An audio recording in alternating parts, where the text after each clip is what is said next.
iaitu menyangkut dengan badan ulang. Nyo ulang ba puluh. Pajan na kitabnya oleh nyampai ada depu.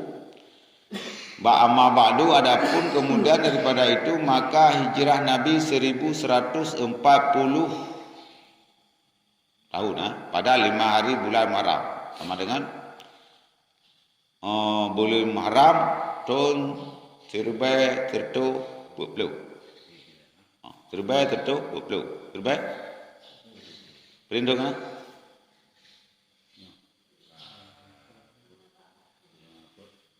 lihat tahun yang lalu. Berarti lihat tahun yang lalu Aceh berjaya.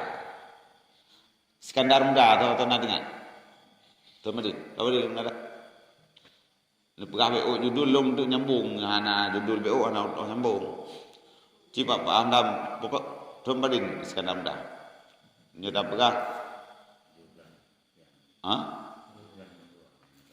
1762 ini 2 lebih. Berarti sekitar lihat tu ya. Dah gurung lebih apa? Berarti nyo lebih kurang kemajuan Aceh yang lalu 3 abad yang lalu nyan Aceh ITU Arab Saudi. Yang Mekah Mukarramah. Tadi tu 3 abad yang lalu. Berarti 3 abad yang lalu Aceh terkenal. Makanya sebutan Aceh Serambi Mekah. Oleh Mekah langsung Aceh. Namun, macam mana dengar? Nan, nanan apa kata? Serambi Mekah ada nan. Untuk nalung kulit nan Serambi Mekah. Serambi Mekah? Tak ada.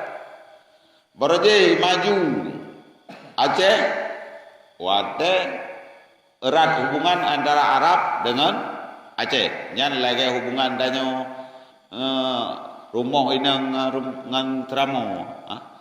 Ada ikut Terambi Teramo. Terambi Mekah. Jamu kena rumah Aceh. Jangan rumah Aceh. Rumah Raya.